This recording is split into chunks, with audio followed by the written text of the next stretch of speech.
Vai, pode. Boa tarde, meu nome é Francine, eu sou Relações Públicas no Ministério do Meio Ambiente, analista ambiental, cargo efetivo, passado pelo concurso. E o papel do cerimonialista é fazer com que as autoridades sejam assistidas durante o evento. Qual é o papel? O papel é saber onde que vai ser o evento, quem são os convidados, quem vai participar da mesa, se o ministro vai falar, se o ministro não vai falar, a ordem de precedência, quem fala primeiro, quem fala por último. Isso vai depender se o ministro é um anfitrião ou se ele é um convidado. O cerimonialista, ele levanta a lista de convidados, ele faz o convite, ele organiza a sala ou então o auditório, ele vê se está faltando cadeira, ele coloca os papéis de reservado para o público mais importante, as autoridades que têm que sentar na primeira fileira. Então, o cerimonialista, ele é uma pessoa fundamental para que o evento ocorra sem maiores problemas, para que a autoridade não chegue lá e fique perdida, sem saber se ela vai para a direita, sem saber se ela vai para a esquerda, sem saber onde ela vai sentar. O papel do cerimonialista é sempre acompanhar o ministro para que ele chegue na hora certa, para que ele tenha o papel correto dentro do evento, porque às vezes ele fala, às vezes ele palestra, às vezes ele só ouve, tudo depende da natureza do evento que está acontecendo. Existem vários tipos de evento. No caso do cerimonial público, a gente tem alguns eventos que são de praxe, que são assinaturas de acordos, assinaturas de contratos, assinaturas de doação de verba, lançamento, promulgação de leis que interessam ao público.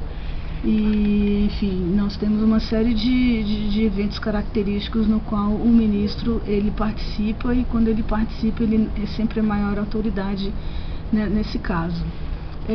O cerimonialista ele é discreto, tem que ser bastante discreto, não sem maiores alardes, ele acompanha, mas parece que ele nem está lá. Ele é uma pessoa que é fundamental, mas aparece muito pouco. E, bom, deixa eu ver aqui outra pergunta para ver se a gente consegue. Aí tá perguntando aqui qual o tempo mínimo ideal para uma pausa. Bom, entre uma palestra e outra, o ideal é um coffee break, ou então um café de 30 minutos, pode ser reduzido a 20, dependendo do tempo que você tiver. E outra pergunta que eu consegui verificar aqui é se a questão da água mineral, se serve água mineral no copo. Normalmente em toda mesa diretora que existe, você serve água e café para as autoridades, e essa água normalmente é um copo que vem com uma jarra e coloca. E normalmente quando são eventos internacionais é de praxe utilizar garrafa de água que é aberta na hora, para que não haja contaminação, porque tem uma série de coisas diferentes entre os países. Mas aqui no Brasil, como a gente tem limitação de orçamento, normalmente é água mesmo no copo, servida para o ministro e para todas as autoridades estrangeiras ou não que estiverem lá sentadas à mesa. A ordem geral de precedência, ela é sempre da maior autoridade para a menor autoridade, que é chamada à mesa, e para falar é sempre da menor autoridade para a maior, ou seja, a maior autoridade é chamada para sentar primeiro e é a última que fala sempre. Essa é uma ordem básica do cerimonial.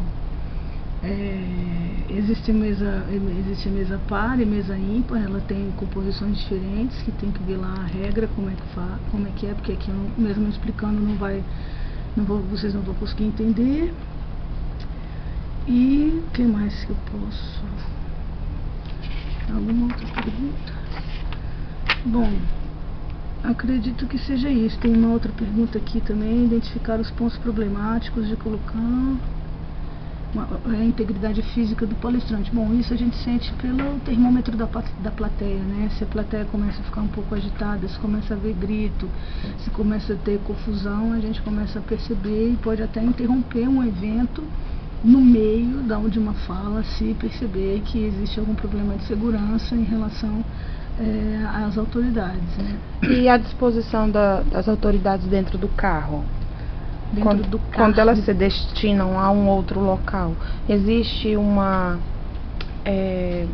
uma precedência para a colocação das pessoas dentro dos carros? Não, dentro do carro não, porque normalmente cada autoridade tem o seu carro e a autoridade senta normalmente no banco de trás, porque ela fica falando no telefone, fica lendo texto, fica lendo projetos, fica fazendo uma série de coisas durante esse deslocamento. Mas aí vai de cada um, não tem uma regra de precedência para a entrada de carro, não que eu saiba. Ok, então eu agradeço a oportunidade de estar aqui falando com você, agradeço por ter respondido as perguntas dos alunos que se dispuseram a elaborar essas perguntas. Quem sabe de uma outra próxima vez a gente elabore perguntas mais objetivas.